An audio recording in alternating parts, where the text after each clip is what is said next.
evening, everybody, and welcome to another edition of Unpopular Reviews. I am the Mark Victor Rodriguez, and tonight we are going to be reviewing none other than The Fifth Element, ladies and gentlemen. Classic movie. And I'd like to introduce to my co-host, number one, Mr. Finger. Yo. What's going on? Okay, let me introduce everybody else before we get into that, because I got questions for you. All right. And secondly, the lovely C, the Superior. Hi.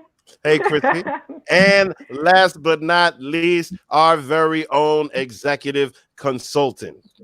I don't understand. What is this, the awkward wave and hi thing? Should I always do that every time you introduce me? Like, can I say hi to people? You're not telling me what to do. He did it to open up the show. I'm like confused. Like, what is this? What is this? Because that's what you do when you say hi to someone. I don't wave. I allow them to bow. See, why we always gotta be a jerk to everybody? Why can't we be nice to people? Why can't we just say hello, hi, everybody? Maybe there's people that that watch us on sign language through closed captioning, and I have to go to like this first. Anyway, that's enough bullshit to start the show. Why don't we ask Mr. Finger, what is that about? He gives you the middle finger. Well, one, it's a Batman reference, but more importantly to this movie, as you know, every one of my names has something to do with the movie. Finger is a character that we hear throughout the movie, is a close friend of Corbin Dallas, but we never actually see him. He's the one that Corbin is talking to on the phone whenever he gets a call. And his name is Finger. The character's name is Finger. And apparently he was voiced by Vin Diesel. Yeah, I was looking that up to see if we could corroborate that, but that's the speculation that Vin Diesel did that uncredited. Oh, nice. Yeah. So that time confirmed? Oh, wow, really? Damn. So I didn't realize that he was so good at doing that. Okay. I didn't realize he did that so much. Yeah. All right. Well, no, I am Groot. I've done some cartoon work myself. I just never spoken about it on the show. Really? Yeah. Have you ever seen Ren and Stimpy? I don't know if you're familiar with that one. Yeah. Ren and Stimpy? Ren and Stimpy, Cat and Dog. Yeah. What? Yeah. I didn't do anything with those shows, but I enjoyed them. Okay, not credited. You have me fucked up right now. Why are you shaking your head? You don't believe me? I can't believe they fell into that obvious joke. But you know, that's another thing. What's going on, Anthony? Glad to see you watching NXT a day later, but we're about to review it. As soon as this episode is over, we'll go into our AEW NXT predictions. But today we're talking about The Fifth Element, a movie made, I believe, in 1995. Classic, cult classic. 1997? Oh, it was 7. Okay, you know what? Whatever. I just saw this movie for the first time today, so I'm really interested in reviewing this. It's fresh in my head. Let's go ahead and get right into it. Today, the person leading us is somebody who apparently only has 1, when other people have 10, Mr. Finger. All right. Well, normally people have 8, but whatever, Chris. If you have... if you want to go by the thumb, if you want to go ahead and be a jackass, that's fine. What's going on, Ricky? How you doing? So basically, this movie is about an everyman, and he's pulled in through random chance into a rescue and save the world mission. When the supreme being falls into his taxi, Corbin Dallas must then decide if he is going to call upon his military experience in order to help a priest, his protege, and the perfect woman stop pure evil from destroying all life as they know it in the universe. Essentially, that is what The Fifth Element is about. And you have characters woven in throughout it, stories and everything like that. Star-studded cast. Just going down the line, Bruce Willis, Mila Jovovich. This is her first role as an actor. Chris Tucker, Gary Oldman, Ian Holm. It was directed by Luc Besson. It's my favorite sci-fi movie, hands down. One of the best things about this movie, I feel like it was like perfectly cast. Like everyone seemed to like fit the role really well. Even Mila, like I think she did a really good job. She was beautiful and she was one of my favorite characters. No, she didn't say much, but she was able to like emote what she was feeling through her facial expressions. And like I think she did really well in the role, and as did everybody else. I personally liked how they really tried to project what 300 years from 1997 was going to look like. And you know, I really and it's great because there's so much technology there that we have now that they thought was going to be way, way into the future. Like with the little bots that are running around and cleaning stuff and stuff like that.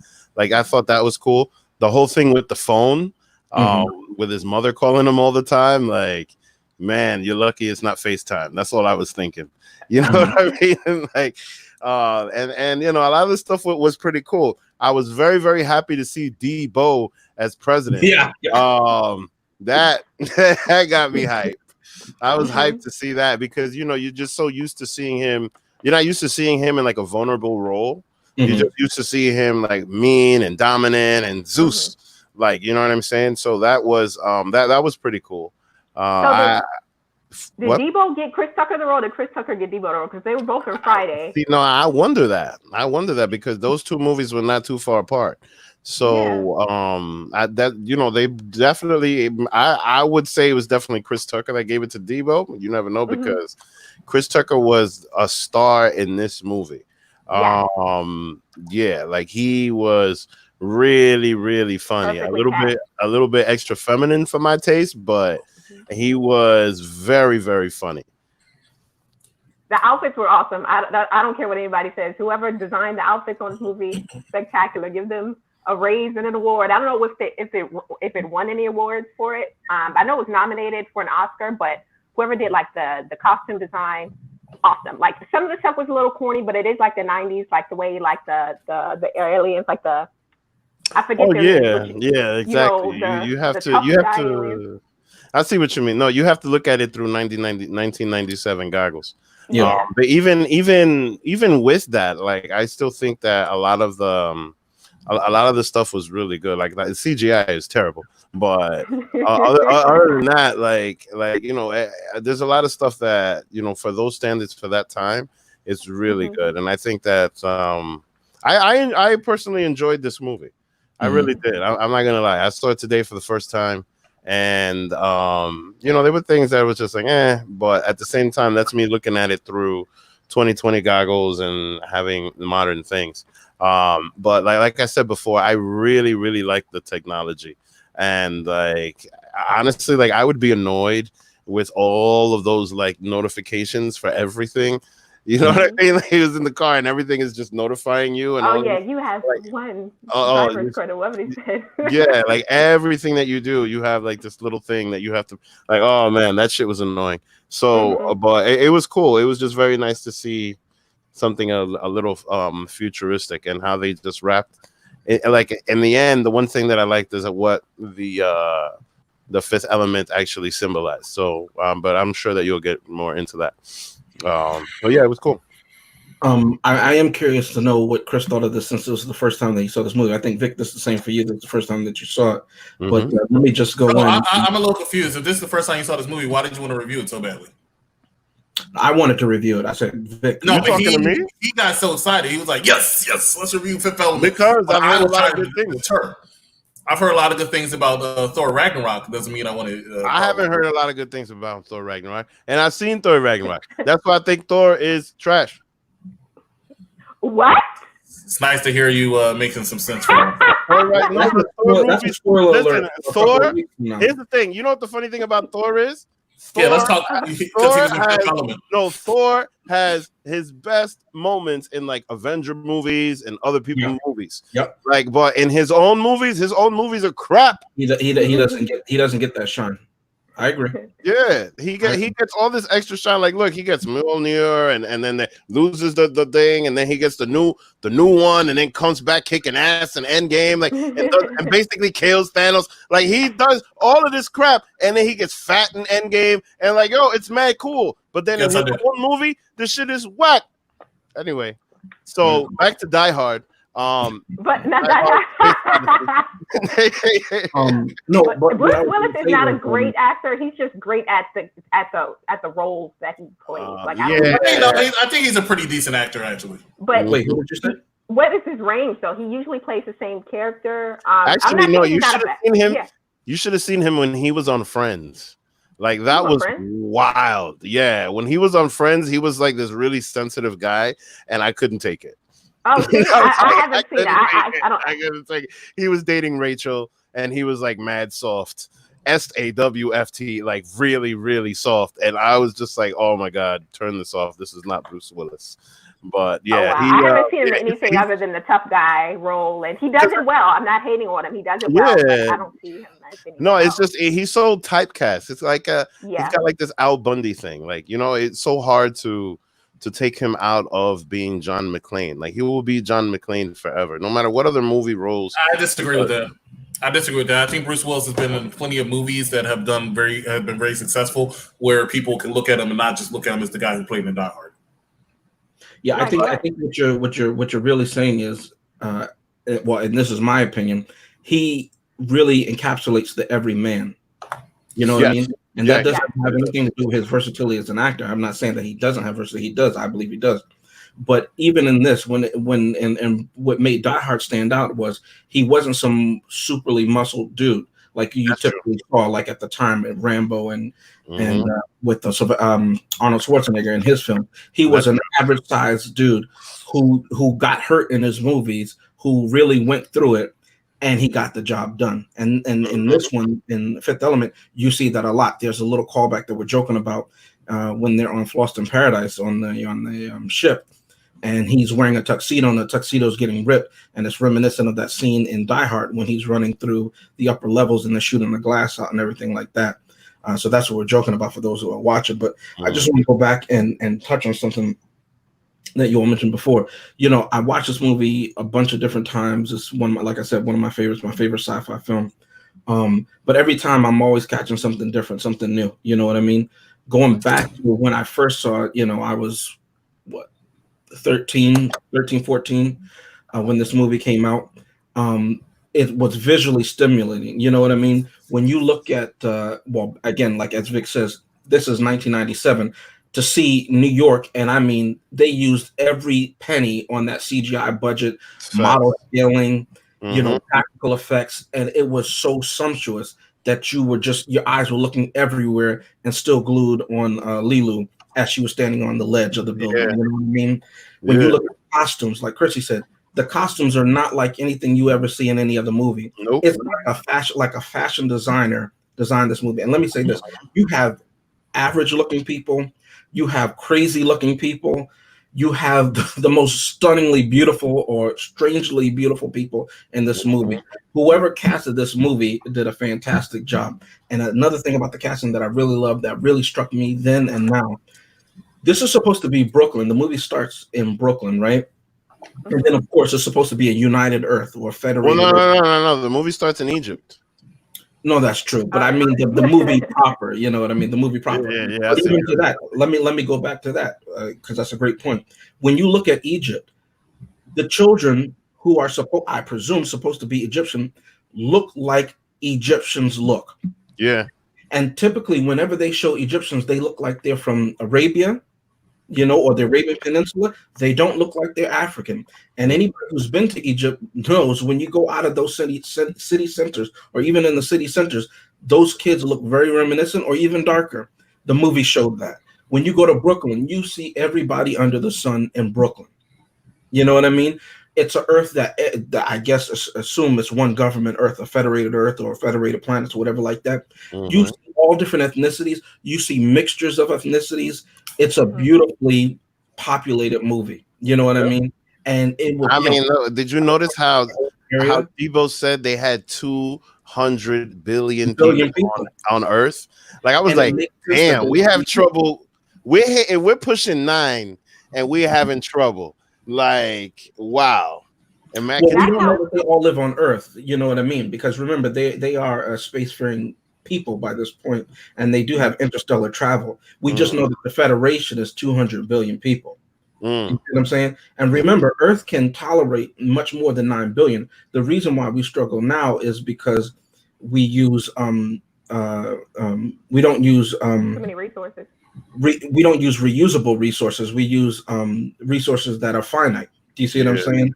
And then we anyway, I don't want to go global politics, but there's a reason why we struggle to feed 9 billion people, even though one country, the U.S., can feed the world's population.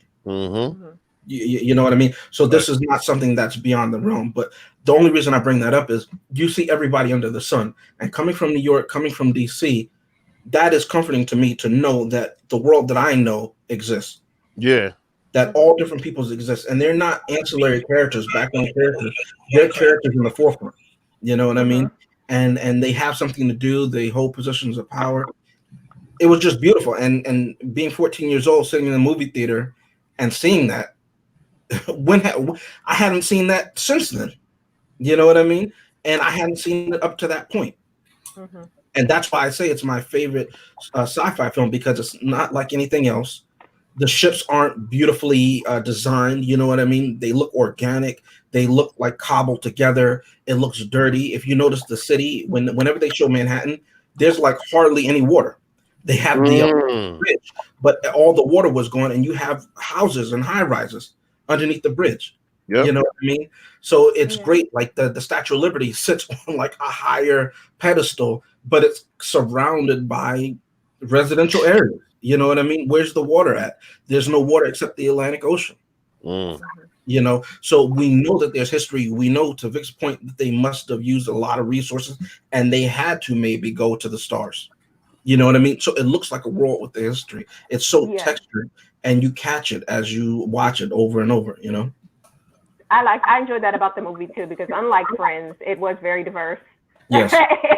And also they did a good job of showing how that's true. Kind of visualizing how the population has grown, with like the little tight little living quarters that they had, like that he lived, his apartment was like super streamlined and tight. And how much they had to like build on top of things, so much so that they had the flying cars. And if you in the chase scene, when Lilu gets in his cab, whatever, and he decides he's going to make a run for it from the police, when he dives in through past the traffic to go into the fog, he says, once we get in the fog, we'll be safe. And I assume that's where New York is today, like the level that we're all at now. That's the like untouched, because it's so smoggy and dirty that no one can really live there.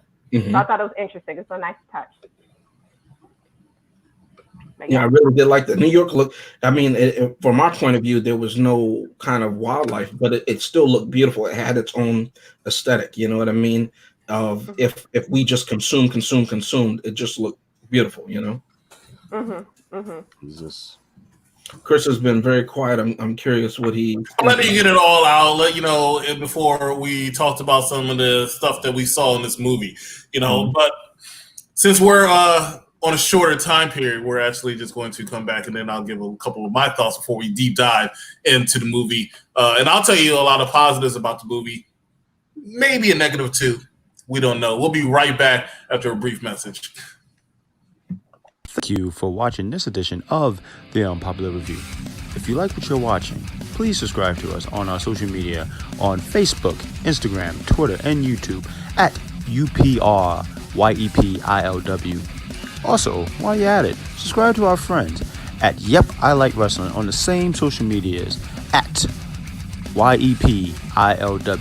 Yep.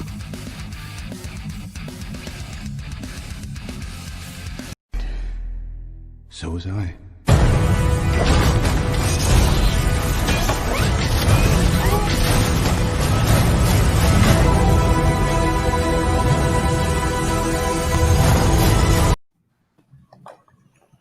All right. So, ladies and gentlemen, welcome back on Unpopular Reviews Entertainment Edition. Executive Consultant see the superior finger for some reason, and I am Groot again. I don't know why he's back here to discuss the Fifth Element.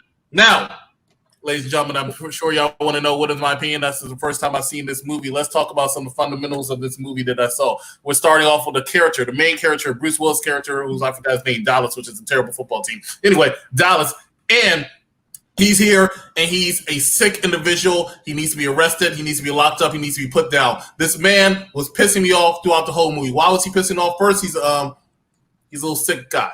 He would actually have been one of the people whose names was announced for sexual misconduct, sexual assault, as he tried to forcibly force himself on the woman from Resident Evil's character. I thought it was disgusting. I thought it was sick. It was shame. Can we get That's what she what are you talking about? What are you talking about? The woman from Resident Evil. Look, he's right. Resident Evil. It's Lilu. It's Lilu. No, what was her name from? Oh, I remember her name. Alice. So Alice was in the movie, right? She's passed out. No, she was in the movie. She's passed out of sleep. Yeah, go ahead, Bo. She's passed out of sleep, and then the guy from what's the movie? From the guy from Unbreakable.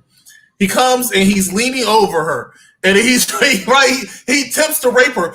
Thankfully, she wakes up, and even though she doesn't speak a lick of English, she's able to totally get her bearings to draw a gun to his head and say, "Motherfucker, please, what are you trying to do?" He said, "Oh, I'm sorry, because I got caught." Yeah. All right. I have to agree on. Right? You're right. I'm sorry. I should not have done that. You damn right you shouldn't have done that. You just met this woman. Granted, she's causing damage to your taxi cab, which obviously you didn't give a damn about anyway, but she's causing damage to your taxi cab. After battling your inner demons, you decided to help this woman, even you don't know if she's dangerous, and there's a reason why these police officers are chasing after her. But no, you want to believe that all lives matter back then, and you want to go ahead and you want to take this woman and you want to save her. You want to save her, and then you know what? Gas or ass. That's how I look at it for you, my taxi cab, and you messing things up, getting me fired and everything like that. So I had a problem with that. Granted, at the end, he tries to make up for it by going all rainbow, and because of that, he's still taking advantage of this. This woman who does not know anything right now. She still doesn't know a lot of stuff. She's like an infant. Right? She's like an infant. She's learning the language. She's intelligent, but she's learning the language. The only thing she really knows is the fundamental basics of right or wrong. That's why she was able to pull a gun out of the guy's head saying, "Oh, this is not right. You trying to kiss me." That's one problem. I think this movie should have been nominated for an Oscar. And what I mean by nominated for an Oscar, I think Chris Tucker should have been nominated for an Oscar because he was a scene stealer in this movie. Granted, he was a little too flamboyant for my taste. However, he played the character well. He took a lot of issues out of that I was having with this movie, and I thought his character could have did without his character, but he made me actually say, okay, you know what? I'm actually glad your character's in this movie. Gary Oldman was really good in this movie as always. Gary Oldman kills every single role he did. I said this last week. I'll say it again this week. He's the most underrated actor in all of Hollywood. He can give him a script. He can kill it. Not too many people can say that. I can't say that about Bruce Willis. Somebody said it earlier. Do I think he's good actor? I have somebody who I think is even better. Nicolas Cage. I mean, every movie he's in, he kills it. You better shut your lying mouth. He literally every movie. No, you're right. I see what you did there. You're right. He does kill it. Nicolas Cage is all. No, you're right about Gary Oldman. You're right about Gary Oldman. But Gary Oldman definitely give him a script. Give him a character, give him a line, give him an accent. And it's not like you're seeing Gary Oldman, you're seeing the character that he's playing. You know what I mean? This one, Zorg, it was a great character because every time, again, like to your point about Chris Tucker's character, whenever you saw Zorg, you wanted to see more of him. You got just enough, and it really expounded on who he was, his nature, his character, his motivations. You see what I'm saying? It was believable. But I wonder, why the Southern accent? That's something that I never noticed until I rewatched. Because he wanted to show you he can do anything. This is not the same guy who played Dracula. This is not the same guy that was throwing people off of or getting thrown off of Air Force One. This is not the same guy who, of course, is my favorite character, Commissioner Gordon. This is also not the same guy who decided he wanted to be Captain Ahab in Planet of the Apes. Totally different range. That's what you mentioned when you were talking about Bruce Willis. Totally different range. He can do it, and he does it well. Does not get enough credit, does not get enough respect on that. But that's just some of the basics I have for the movie. We can actually go back and discuss some things you liked and disliked about the movie, Miss Superior. Well, wait a minute, Chris. You never said what you did like. Wait a minute. What I did like? Yeah. Chris Tucker. I did. Chris Tucker, Gary Oldman.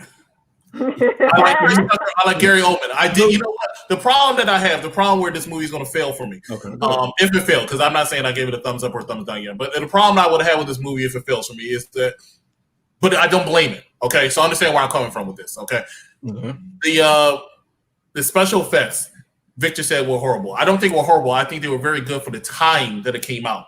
Now it's been dated, and unfortunately, I'm looking at it through 2020 eyes. So when I look at it, and I'm looking at future technology, it's a little put off for me, but I respect what they did. I don't know if they have 200 billion people on that planet, like you said. They're probably spread out, but just the fact. But one of the reasons why they are probably able to sustain that many people is, one, they seem to be up living in the clouds. Two, they seem to be living. Everybody seems to be living in a dorm, pretty much. I did like the fact that the president was Zeus or Debo, wherever you want to call him. The guy decided to throw the bomb off the boat in Dark Knight. I appreciated that he was the president. I think he did a very good job. Honestly speaking, I think this is one of the best differentials from any character he's ever done. Yes, he did a very good job. So when you turn in Star Trek Enterprise, no. So when you sit here and you say that this movie was perfectly casted, I can't necessarily disagree with you. Right? Bruce Willis at times looks like a sexual predator, so that was fine. Mila, whatever her name is, Alice. This is probably the reason why she landed that role in Resident Evil, because she played the exact same damn character, right? Gary Oldman, it's Gary Oldman. Chris Tucker, I think he had that sex scene simply because of the fact he said, "I don't want anybody to think I'm gay." All right, facts. And because otherwise, that sex scene didn't need to be in there. Well, let me say this. That sex scene was hilarious, though. Originally, Luc Besson offered the role to Prince, but Prince turned it down because he thought that it was too effeminate. That's the true story. That's a true story. And he didn't want to. At that time, Prince didn't want to go through that whole androgynous thing, as he had done in the 80s. So they offered it to Chris Tucker, and Chris Tucker was going through that whole phase until he passed away. But that's fine. Oh God! But originally, it was supposed to be Prince. That's why if you look at the design, that makes sense. Designs are very 80s, and Prince. I can't dispute it. One, because I don't know any different. But two, it makes perfect sense in the world. But either way you look at it, Chris Tucker played a very feminine character. Now that's fine, because I think that was one of the reasons why he was such a scene stealer. But if you watch that movie and you take out that scene with him having sex with a woman, right? You would not see any difference in that movie at all. That scene had absolutely no effect on the movie, other than now he was not gay, or at least he was bisexual. I think he's supposed to be bisexual or pansexual, as they would say now. Whatever that means, but whatever it is in 2020, because all of them happened to and his crew happened to have that androgynous, as we would say, feminine traditionally. Yeah, when he was feminine. Yeah, you know what I mean. I think they're all pansexual to a certain degree, or open. And in that society, when Zorg's men come to the priest's his home, he thinks, "What are y'all getting married? All of y'all getting married?" And it's no shock to him at all. You know what I mean? So we don't know the societal norms of that world. I agree. Go ahead, Chris. I did notice that because it was shot in the 90s, some things were like a little. Maybe almost offensive, not necessarily offensive, but almost like borderline. Like some stuff that they did that was kind of like, you had to give it a side eye. Like when the Rasta guy, he was, cleaning out the ship, like he was making sure everything was set up for the ship and everything. Then they played like there's like the Rasta music in the background. He was smoking weed, and the way that they kind of like behaved themselves around women or treated women, like when the military came knocking at his door, and they said, "Oh yeah, we rigged the sweepstakes so you win, and this woman is going to play your wife." And it was a heavier set woman, and he was just, "Oh no." That was like, some stuff was just a little offensive, but it is the 90s, so I noticed how the stewardesses were dressed. Yeah, how the stewardesses were like, they're going to be inappropriate for the next 5 minutes. I'm sorry. But let's keep it real. If you compare Lilu to Helga, who showed up at his door to be his wife, he's gonna pick Lilu every time. Yes, that's the thing. Depends on your fetish. But no, the other thing is, how old is Bruce Willis? That's why he's picking Lilu, because Helga was his same age or his senior. How old is he now, or how old was he during the top of the movie? Like 40 years old at that time, or something like that. And Lilu was like definitely his junior, like by many years. The actress was like 18, 19 years old. He's picking her 10 times out of 10. He was 42 at the time this movie was made. Told you. Yeah. You see? And Vic, you're absolutely correct. I never wanted to fly more in my life. The most beautiful woman. Word up. Strikingly beautiful woman. Gorgeous. All of them. It's a little offensive. It's still a good movie. I'm not saying you're wrong. Let me say this. You're 100% right. But I will offend you 10 times out of 10. They had the most beautiful flight attendants, whatever you want to call them, on that airline or that space line or whatever like that. Yep. Gorgeous. I'm sorry, it's offensive. I shouldn't. I mean, but at the same time, you could at that time. I think that at that time, you know, a stewardess, you know what I mean? That job was still quote unquote a woman's job. And it was the skirts were shorter back then. I do remember that. And you know, like it was just different. Like that whole job was just feminized. It's not like probably till maybe 10 years ago or 15 years ago that you start seeing guys taking on those jobs, and you start to see like, and you know, not just that profession, even like the whole thing with the male nurses and things like that. Like there was just certain things that were just really feminized. Like you didn't see one guy take on that role. As far as I mean, and yeah, it was a filler role, but still, like you didn't see one guy there. So yeah, it's really sad for the time. And the crazy thing is that like after watching this movie, you know, until now, I always felt that like the 90s were a very modern era. But now being 20 years later, like, you know, and looking back at things like this, it's like, all right, yeah, I get it. Yeah. But it shouldn't be a modern era. We should always be in the modern era. You know what I mean? For general things. For other things can be beyond our time. Like there are certain, like for instance, we can't just kill people. That doesn't matter what year you live in. You know what I mean? That's not a thing. But other things, it makes sense that it would be of the time of the period. If we made, like you said, the technology, you know what I mean? They don't have cell phones as we have. How would they know that? But to Chris's point, that's what I'm saying. That's what I enjoyed about it, because like they really projected and they got some things right.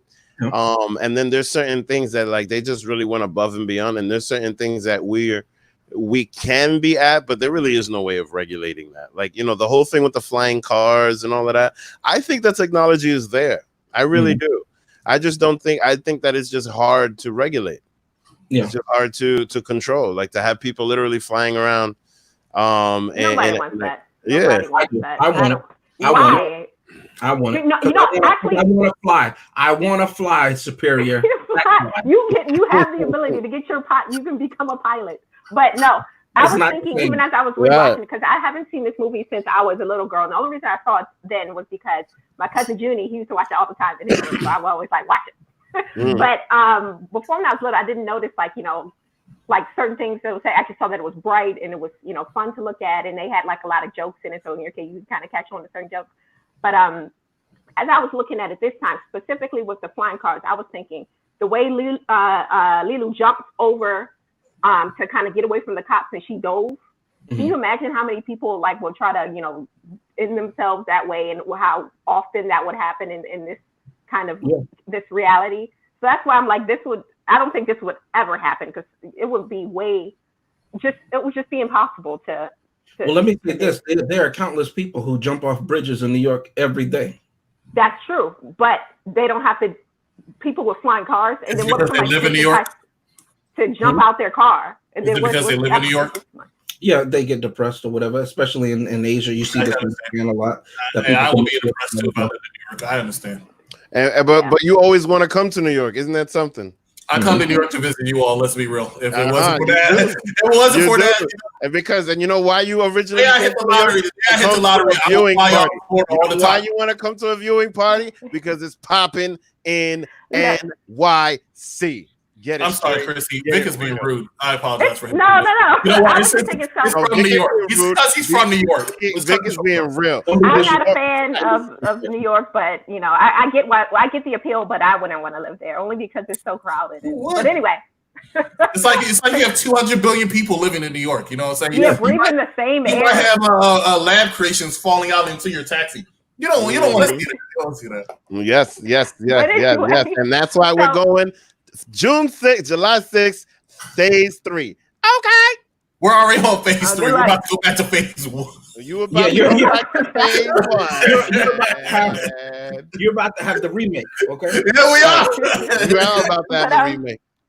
We are. So thanks, I know we talked about. Screw y'all. Y'all some mean people. Back to the movie, guys. So again, we talked about, you know, a couple things that we liked about the movie, but one thing that I noticed, well, not one thing, but one thing I noticed I didn't like about the movie was the ending, like how it just seems like oh, she found love, and that's the last element, really. Like, what the I was going to talk more about that later, but you know, since you brought it up, why in the world did they barely had any chance to really get to know each other? They were mostly separated throughout the entire movie. I mean, if you want to be really honest, but for some reason they fell in love with each other through what Morse code. I didn't understand that. Really? I don't understand. And then he finally got to deflower her in front of everybody. So you know what's and he loved it. And he loved it. I don't know why I'm sure he did. No, he just fell in love. He fell in love with a pretty young thing. That's it. That's all it was. You get it. Why? Why was it so important for her to find love in order to save the world? And also, it wasn't for her to find the love. Remember, those are all old school elements, like Greek. I know, but it's out of place. It's out of place. No. But I'm saying out of place.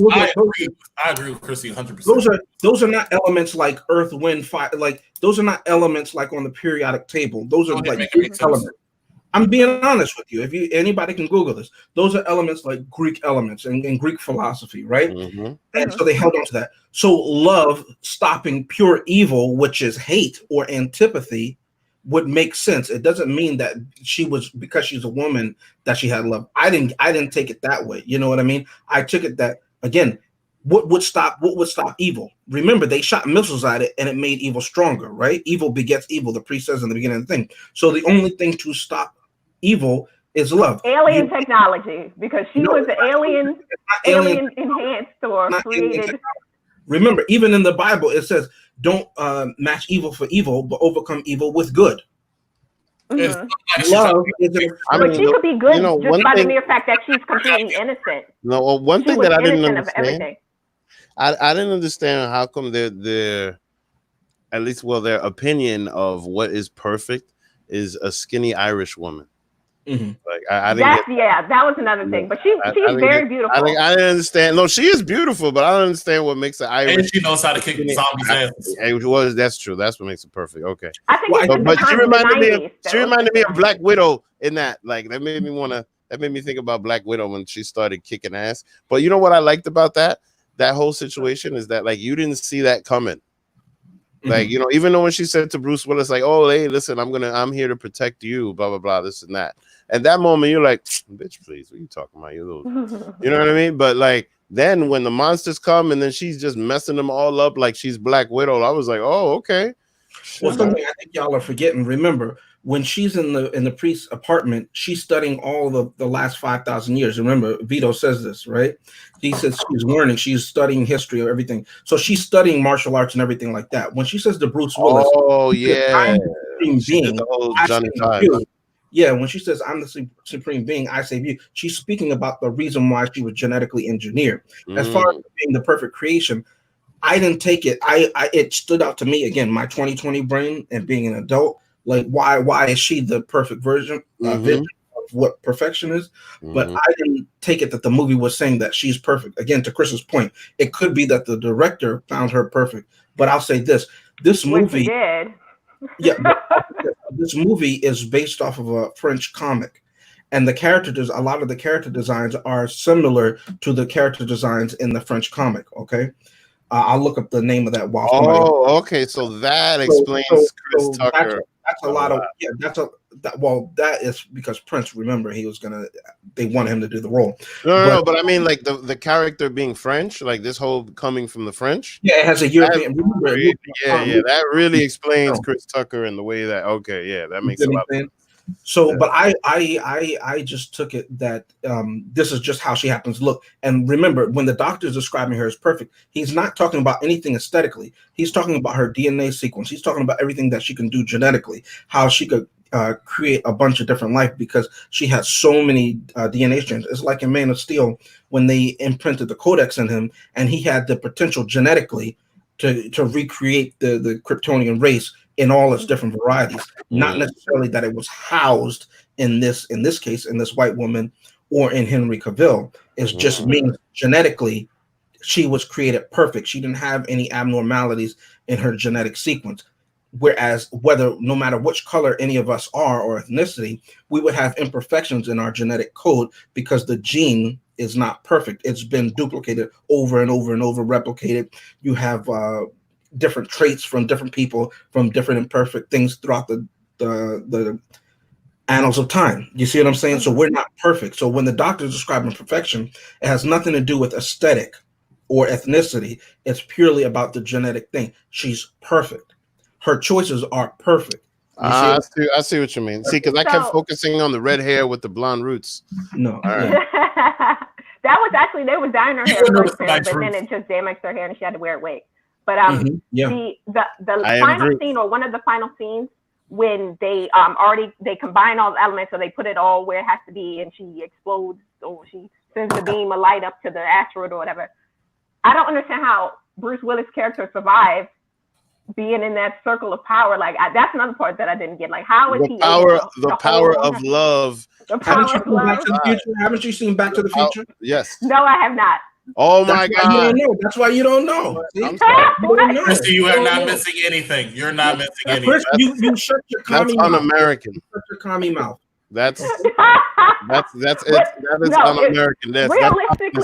Realistically, there's this power surge coming from the four elements, and her being the fifth element. The power surge that would kill him. Realistically, he is part of the fifth element. Through space, Chrissy. What are you talking about? Realistic? This movie is set 300 years in a fake future on a fake Earth. Yes. I know you ain't talking. Okay, I know you are not talking. Of all people, no. I've always I've always said this within the context of the logic of the movie. It has to make sense. In the logic of this movie, it makes sense. Yes, it does. He's pure evil. How do you defeat pure evil? The movie opens with them trying to destroy it with weapons. It doesn't work. The priest just said it. So how do you? No, Chris. See, now you're trying to just prove your point instead of using the logic of the film. I am going to use the logic of the film. You don't think it's kind of convenient how the film ends so abruptly like that? If you're going to cite something I said about Marvel, when in the first movie, if we're talking about Captain America having powers or vibranium stopping the inertia of an object, you can't show me in one movie and then show me the opposite in the next movie and not say he got a different shield. I'm talking about V'ger, right? I'm talking about V'ger. V'ger was at the beginning of the movie. The Klingons tried to attack V'ger. He's talking. Okay, for those who don't know, he's talking about. I don't know what we're talking about. I'm sorry. They're not Trekkies. Okay. All right, hold on. I got it here. Are we moving on to final review, guys? Is that what you want? I'll do it. All right, ladies and gentlemen, we're going to take a quick commercial break. When we come back, we're going to get the final thoughts. Maybe I'll tell you how V'ger was attacking the Klingons, because that's what it reminded me of. I know, that's Star Trek 1. That's Star Trek 1. Ladies and gentlemen, after these brief messages, we'll be back. Thank you. Do you want to show your love for the UPR universe? Or do you just want to show your love for Yep, I Like Wrestling? If you want to support these guys, go to ProWrestlingTees.com, where you can get shirt and a lot of other merch.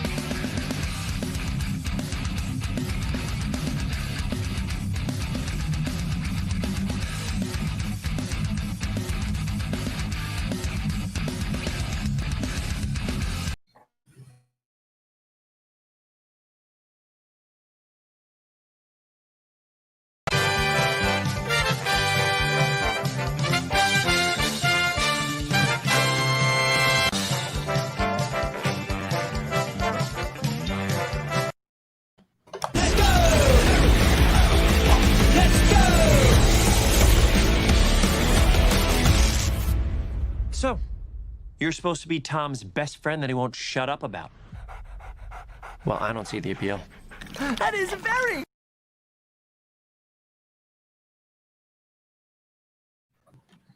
Yeah, I see you over there shaking your head. I see you over there shaking.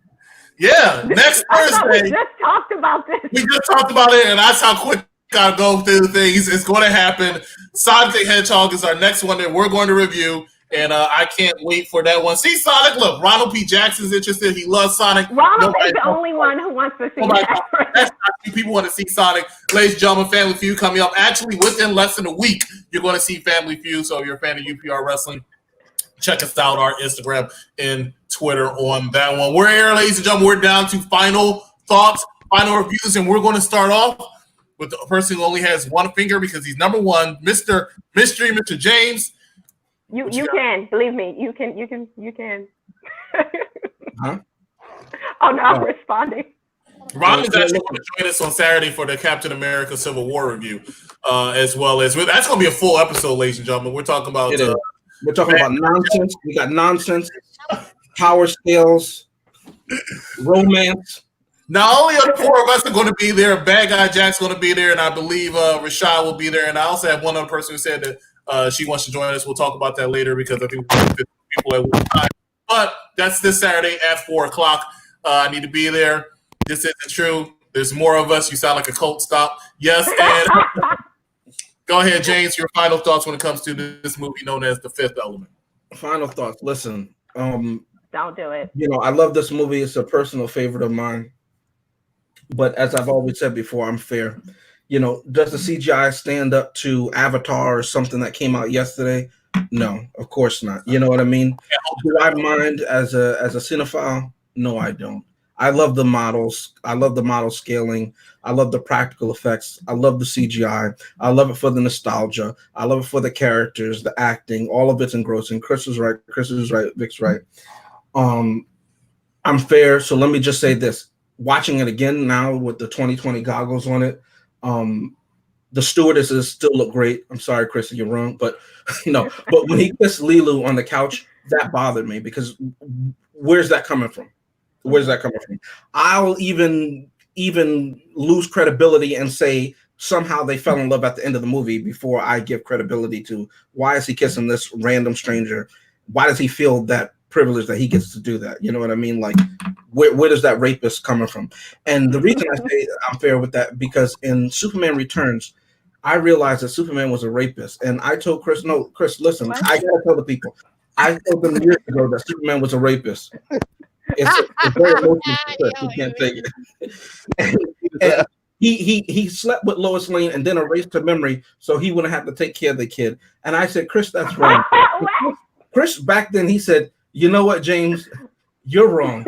I said, "No, I got a feeling about this one." But watching this scene when Corbin Dallas kisses Lilu, even though he saved her life, somehow he's wrong. But Superman is right for impregnating this human woman, erasing her mind without her knowledge or consent, and then watching her raise and laughing behind her back, raising this super strong baby that she knows nothing about. Also, his son is a murderer. But Chris, you're right. Fair is fair. I didn't get to apologize before about that. Superman is wrong, so is Corbin Dallas. Thumbs up. See this impair on you, please. Be very careful not to insult somebody who is like the fabric of Americana, like Superman is. Okay. So again, I saw this movie years and years ago, and I loved it then. I still love this movie. I think it's beautifully shot. I think it was perfectly cast. I think it was very diverse. I appreciated the casting in that. And there are some plot holes, but every movie has plot holes. But I still enjoyed the movie. It was funny. It was action packed. It had a heroine that was female. Had a female heroine. And also the fact that they Lilu's language. It was a made up language, but it had like a structure. So apparently it was like they had like up to 400 or 500 words, and that her and the director would talk back and forth about it. And I thought that was really like cool. They could have just said mumbo jumbo stuff, and nobody would have known the difference. But anyway, I'm going to go ahead and give this a thumbs up. Great movie. All right, Iron Groot. Okay, now I like this movie. I thought it was good. One thing that I enjoyed was the wraparound to the chest. Started at the beginning of the movie, and then the villain. Well, truth be told, the one thing I didn't like about the villain, but then at the same time, it was the 90s, was literally like that plastic bin that he had on his head. I thought that was cool. The whole time. Like I felt like like he took some Tupperware and put it on his head. Like that was weird. So, but I don't like Agents of S.H.I.E.L.D. I don't like Agents of S.H.I.E.L.D. Like somebody is really touchy about this. Don't you Damn, dare talk about damn, it. like shit, you really touchy about this movie. Okay. I'm sorry. All right. I got it All right. right. That's all right. Now, But I think they put that there for a reason, because if you notice, he had a limp. To the whole. Hello? That was him. Okay, I thought it was me for a second. Oh, okay. Apparently, we're playing another trailer and Finger can't hear. Vic, if you All can right, hear so us, give us a thumbs up or a thumbs down because we can't hear you. Thumbs up or thumbs down. we can't hear you, Vic. We can't hear a word you're saying. Yeah, you're in New York. Thumbs up or thumbs down. He Thumbs said, up. All right, cool. I apologize for everything bad about Agents of Shield. And I agree. I don't know why he was talking. Nah, you go out and come back in. Go out and come back in completely. While I go here and I tell about my things, ladies and gentlemen, I always start with facts. Facts of the matter is this movie got an 8.0 out of 10 on IMDb. It cost $93 million, which is a lot more money back then, but $93 million to make this movie. And it got $264 million. I can hear something though. I don't know what that's him. Is that you, Vic? Is the jack plugged all the way in? Yeah, check that. It might have came out a little bit. That's how you get children. I don't know. No. I hear a voice in the background though. Does anybody else hear that? I can hear the movie playing, but I can't hear him. Right, there's something going on there. Sorry, Vic. A film should never die, no matter what generation it's from. 2020 Eyes on is still a great movie. This is from Jason Ryder. Yes, right. $93 million it cost to make this movie. $264 million worldwide. 63 million of it from the United States. Yes, we can hear you now. Okay, all right, cool. So let's talk about the band. Let's talk about the good again. I did not like that. Go ahead, like, what disappointed me in the movie was you want to mute that TV you're watching up? I was really into the chess thing, right? And then what disappointed me is that when the elements came out of this person, hold up. Vic, are you watching something? The elements came all out of her. Like I was just like, oh, okay, as I thought that was corny. You know what I mean? Wait, can you hear me? We can hear you, but I hear you. Damn, that's fucked I can up. hear you, but we can hear the DJ. I can hear you. The movie's so loud. That's all I'm saying. What the hell? Hello? You don't know how to press the mute button? Can you hear us? I'm sorry. I'm sorry for New York. Hi, guys. I'm sorry. What? I'm sorry for New York. All right, go ahead. Finish your thought. We hear you. All right, so basically, like, I just didn't like how the elements were inside the blue girl. Like, I thought like she had them hidden somewhere, and it was like this big thing. But I thought it was clever, but at the same time, I thought it was corny. And then like she had all this blue blood coming at her, and Bruce Willis had to like put his hand in the gun wound and pull out all the elements. Like, yeah, that was weird. But other than that, like the movie was very, very entertaining. Chris Tucker was very, very good in this movie. And to be honest with you, I feel like this movie is a little underrated. Yeah, I mean, some people say it's a classic and stuff like that, but like, yeah, I mean, like, I really think it's underrated. Yeah, I think it deserves a little bit more praise, especially from that time. So yeah, so now I'm done with my thought. All right, so 264 million, 63 million of it was in the United States alone. So it did not do that well in the United States initially. However, the sales, the rental history, everything in this movie made it what is known today as a cult classic. And even though I never saw it until today, I used to hear about this movie constantly, never understood the appeal of this movie. However, Chris Tucker did a phenomenal job. Gary Oldman did a phenomenal job. Bruce Willis made me hate him as a rapist. Mila Joel, whatever to pronounce it, her name is, she was really good in Resident Evil, and this is the reason why she was really good in Resident Evil, because I believe that she's a creature that was just created and doesn't know what the hell she's doing, so people try to take advantage of her. So I understand why. I completely understand why. I think Debo Zeus was pretty good in this movie. This movie was very well casted, just like the three people mentioned, my peers has said also. So good job to that. I thought the fight scene was pretty good. I actually liked the chase scene, believe it or not. So I thought that was pretty good. There's a lot of things I loved about this movie. Let's talk about the bad thing. The fact that I know they had a $93 million budget, that might have went over budget a little bit. So the fact that they had to go ahead and take stock footage from Star Trek 1 in the beginning of the movie was a little bit disturbing to me. I did not like that. I feel like they should have came up with their own creative stuff. The ending of it, where you have this big bad monster, Ego, coming for your planet, and all they think they seem to do is take a 2-minute ride and wrap up the movie in 2 minutes because they didn't know who they wanted to make the villain. Those creatures that were attacking New York City in the Avengers, they didn't know they wanted Gary Oldman to be the villain, or they didn't know they wanted Beecher to be the villain. But either way you look at it, there was a little too many issues with that. That's what I'm saying. But all in all, I had to admit this movie was way better than I thought it was going to be, and I have to admit, this movie, I can see why it became a cult classic. That being said, my thumb rating is none other than a big thumbs down for this movie from the executive consultant Chris Harris. I was not a fan of this movie. I will not be watching it again, but there's been so many worse movies out there. And if the only reason I come is getting a thumb down because I can't give a thumbs to the side, then definitely can't get a thumbs up from me. But not bad at all. I see James over there giving me the death eyes. Like everybody's wrong sometimes. Everybody's wrong. I always enjoy it when somebody hates just to hate because they hate it. I always enjoy that. You know what I mean? What do you mean a hater, bro? I don't understand. There's so many good things. You mentioned none of them. Then you go on a tirade of how you hate this movie.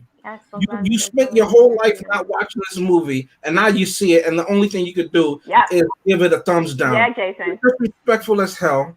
You won't say that you're a Superman apologist, okay? And this movie is quality. It is quality. How dare you? I just spent my life not looking at this movie, and I'm spending the rest of my life not looking at this movie again. We're going to talk about some things that we have coming up right here, right now, right after this.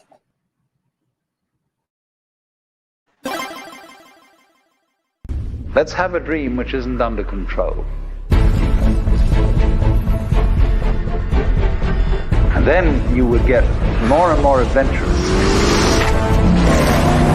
And you would make further and further out gambles as to what you would dream. And finally, you would dream where you are now.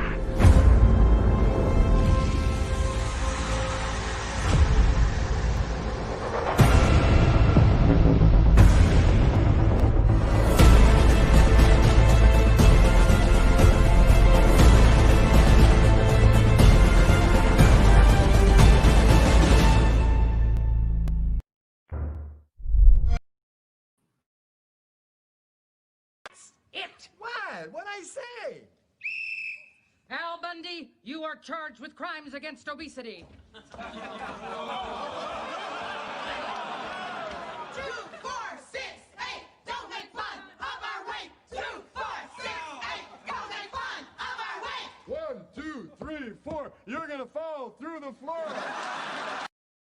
Only won them once, and they split at the sides. Well, let me explain. See, it's just like an elevator. There's a 2-ton weight limit on this shit.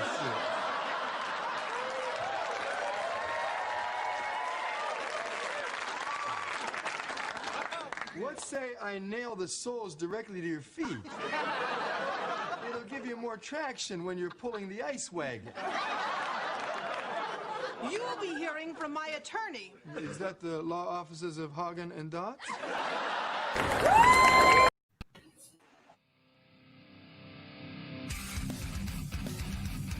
Last week, a man named Winch showed up in his little nerdy bifocals and a black hoodie with too much goddamn teeth in his mouth and had the nerve to claim that he had a spoiler alert. Then you thought that you could scare me with a sinister laugh? Let me tell you something. The last time I seen a laugh like that, we were holding a nerd upside down above a toilet right before we gave him a swirly. A dirty one for that fact. You don't have the tenacity. You don't have the talent. You don't have the heart to take me on in a promo battle. So you claim you had a spoiler alert. Well, let me enlighten you. You woke up and you realized you never win. You never did at anything. A storm's coming. A storm is coming? That's too much information. Keep that to yourself. Ain't nobody need to hear that shit. A storm's coming? That's perfectly fine. Lightning strikes. Winds blow. Storms pass. And Mark wins.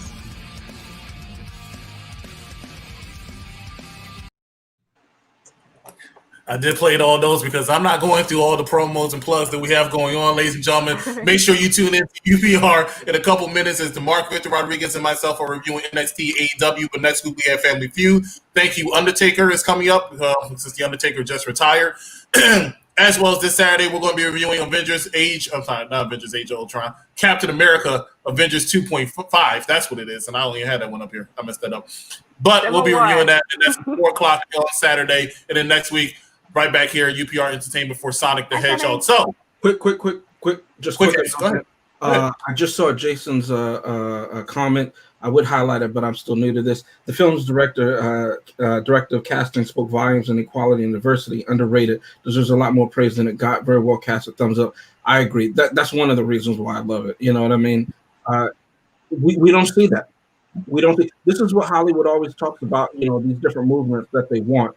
The director, he just did it. He got a movie and he did it. You know what I mean? And that's what people need to do. You're in these positions of power. Don't talk about it. Don't tell me don't wear a T-shirt. Just do it. He made a movie and look at it. It's a cult classic. Mm-hmm. You know what I'm saying? So I just think, I can't deny it. I can see why it's a cult classic. Yeah. I mean, it was not the worst movie. We were doing a grade. I would give it a C.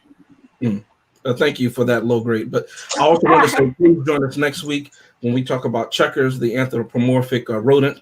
As he races through the screen.